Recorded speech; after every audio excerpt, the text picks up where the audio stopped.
Nagsimula na ang crackdown sa pagtatanggal ng Facebook pages ng social media influencers na iligal na nag-e-endorso ng online gambling. Alinsunod yan sa joint request ng advocacy group na Digital Pinoys, katuwang ang Cybercrime Investigation and Coordinating Center. May mga bagong pahayag naman si PBBM ukol sa pagsusugal.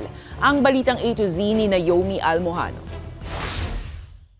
Goodbye na sa libu-libong followers ang ilang kilalang local social media influencers na illegal na nagpo-promote ng online gambling. As of July 21, na-take down na ang FB pages ni Sash Nalaparan, Boy Tapang, Mark Anthony Fernandez at Kuya Lex TV. Sa bisaya ng joint request sa Meta ng advocacy group na Digital Pinoys at Cybercrime Investigation and Coordinating Center.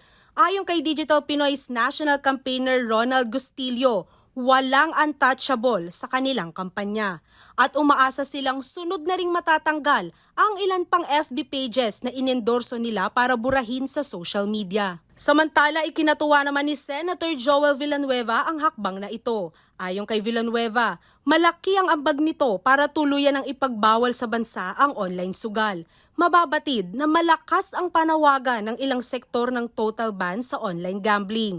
Dahil sa kabila kasi ng potensyal na kita ng pamahalaan mula sa buwis dito, ay marami naman ang nababaon sa utang at nasisira ang buhay.